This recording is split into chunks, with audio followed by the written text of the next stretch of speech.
Do subscribe our channel and press the bell icon to never miss a video. Hello and welcome दोस्तों, कैसे हैं आप सब। उम्मीद है ठीक होंगे। पिछले कुछ दिनों से जैसे ही मैं सोशल मीडिया प्लेटफॉर्म ऑन करता हूँ, फेसबुक हो, यूट्यूब हो, ट्विटर हो, तो एक दिलचस्प डिबेट सामने देखने को मिलती है। ये डिबेट मेरे लिए इसलिए भी दिलचस्प है क्योंकि ये बताती है कि हम क्या हैं और क्या बनते जा रहे हैं। ये डिबेट यूट्यूब और टिकटॉक की है। पहले सोचा इसे इग्नोर किया जाए, लेकिन फिर लगा इसे इग्नोर कर देने से इससे बच नहीं सकते क्योंकि हम भी सोसाइटी का एक पार्ट हैं। देखने में लगेगा सोशल मीडिया की ये डिबेट दो लोगों के बीच की तू मैं में है, जो दो अलग अलग एप्लीकेशंस का इस्तेमाल करते हैं और बताते हैं कि वह दूसरे वीडियो बनाने वाले से कैसे बेहतर है। अब करोड़ों लोग भी इससे जुड़ गए हैं। लेकिन क्या यह सिर्फ दो एप्लीकेशन के बीच की तुलना तक सीमित है? नहीं, यह डिबेट यूट्यूब और टिकटॉक के फायदे और नुकसान की है ही नहीं। असल में यह बहस का हिस्सा बनने वाले लोगों की इनर साइकी को दिखाती है कि कैसे लोग खुद को संतुष्ट करने के लिए दूसरों को नीचा दिखाने की कोशिश करते हैं। ध्यान से सोचेंगे तो हमें पता चलेगा कि यह डिबेट या वर्चुअल लड़ाई फायदे और नुकसान की है ही नहीं, क्योंकि दो अलग अलग एप्लीकेशंस का मकसद अलग अलग है। एक तरफ एंटरटेनमेंट है तो दूसरी तरफ एंटरटेनमेंट प्लस इंफॉर्मेशन। तो जाहिर सी बात है, दोनों एक जैसा रिजल्ट नहीं दे सकती और बाकी इसे इस्तेमाल करने वाले पर भी निर्भर करता है, क्योंकि ज़रूरत से ज़्यादा दवाई हो या खाना, दोनों ही नुकसान देते हैं। खैर, आज हम इन दोनों के फ़ायदे और नुकसान की बात नहीं करेंगे, क्योंकि यह डिबेट फ़ायदे और नुकसान की तो है ही नहीं। यह डिबेट है खुद को सर्वश्रेष्ठ दिखाने की और दूसरे को नीचा दिखाने की, चाहे वो टिकटॉक हो या फिर यूट्यूब से जुड़े लोग। इस डिबेट से जुड़ा हर व्यक्ति अपनी इनर साइकी को सिंबोलिज्म के रूप में दिखाता है कि कैसे दूसरे को नीचा दिखाकर, उसका मजाक बनाकर उसे खुशी और भावनात्मक संतुष्टि मिल रही है, जो असल में उसकी असुरक्षा, लो सेल्फ कॉन्फिडेंस और दबी हुई इच्छाओं और डर का परिणाम है।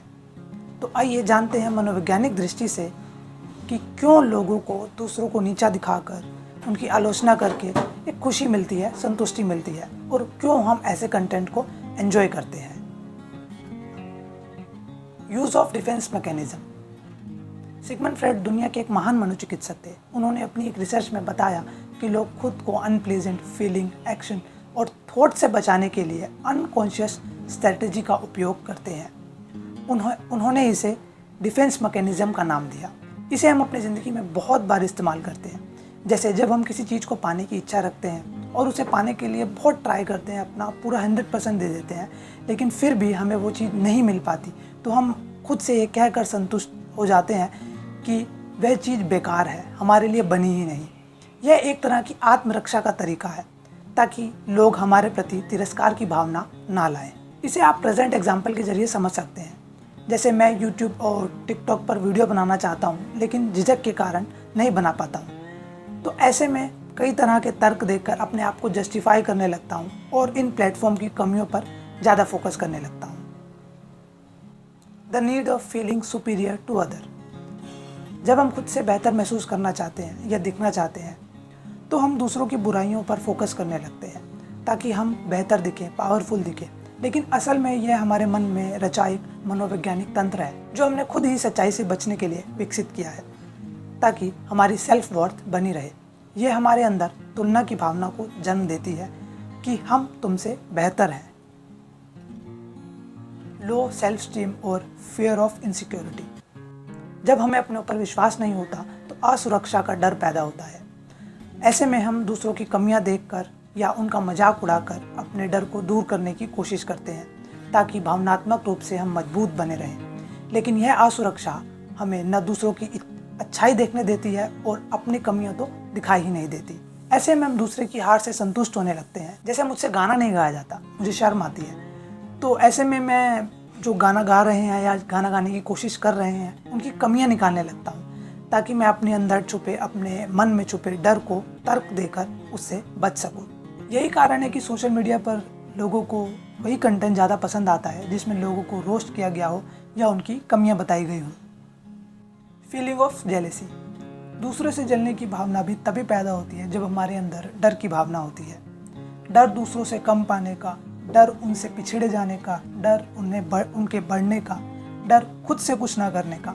ऐसे में इस डर से बचने के लिए हम दूसरों से चिढ़ने लगते हैं और उनकी बुराइयां करते हैं।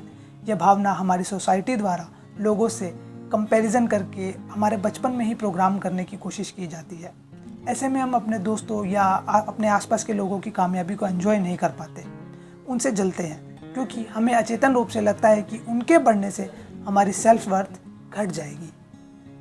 Negative outlook on life. हम में से बहुत से लोग ऐसे हैं जिन्हें सिर्फ कमियां दिखाई देती हैं। ये जेनेटिकली भी हो सकता है। जहाँ नेगेटिविटी हो, जहाँ बुराई दिखे, वहाँ बाकी चीज़ों को हम इग्नोर कर देते हैं। ऐसे में छोटी छोटी कमियों को भी हम बड़ा करके दिखाते हैं और दूसरे हिस्से की ओर ध्यान ही नहीं देते। इंसान की इस प्रवृत्ति को फेमस साइकोलॉजिस्ट एरोन बेक ने कॉग्निटिव डिस्टॉर्शन का नाम दिया है। अगर आप प्रेजेंट एग्जाम्पल से खुद को रिलेट करके देख सकते हैं तो इसका जवाब आपको खुद ही मिल जाएगा। To get attention and make other people like them. अपनी ओर अट्रैक्शन लाने की भावना यूथ में सबसे ज़्यादा होती है, इसलिए वो ऐसे काम करते हैं ताकि लोगों का ध्यान उनकी ओर जाए। कूल दिखना, मजाक उड़ाना, गाली देना, रोस्ट करना उन्हें एक आसान तरीका लगता है अपनी ओर अट्रैक्शन खींचने का।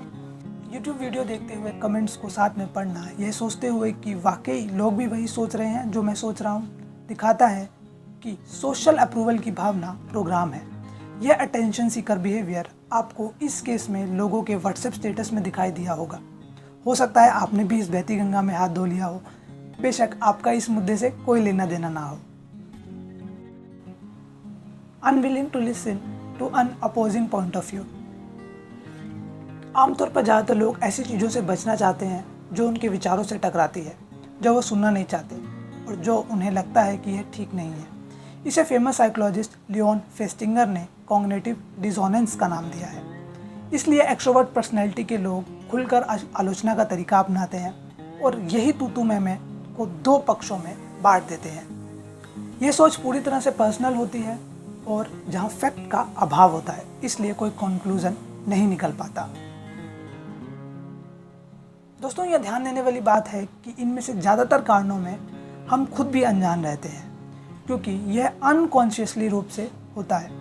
हम बाहरी दुनिया में इतने उलझे हुए होते हैं कि खुद को जानने की कोशिश ही नहीं करते और जो हो रहा है होने देते हैं। शिकायत करते हैं, बहानेबाजी करते हैं, क्रिटिसाइज़ करते हैं और यही बिहेवियर हम सोशल मीडिया पर भी दिखाते हैं, जहाँ सब कुछ एक क्लिक का खेल है, जिसका पूरा कंट्रोल आपके हाथ में है। आलोचना तथ्य के आधार पर की जाए तो प्रभावी होती है, लेकिन अपनी सोच, पसंद नापसंद के आधार पर की जाए तो सिर्फ विवाद ही पैदा करती है। इसलिए बेवजह किसी को कोसने से पहले ये ज़रूर देखें कि आप क्या कर रहे हैं या जो मैं कर रहा हूँ वो मुझे कहाँ ले जा रहा है, तो जवाब खुद ब खुद मिल जाएगा। बाकी ये टिकटॉक वर्सेस यूट्यूब तो एक छोटा सा एग्जाम्पल है, जिससे करोड़ों यंग जनरेशन का जुड़ना यह दिखाता है कि हमारी इनर साइकी किस तरह ऑपरेट हो रही है।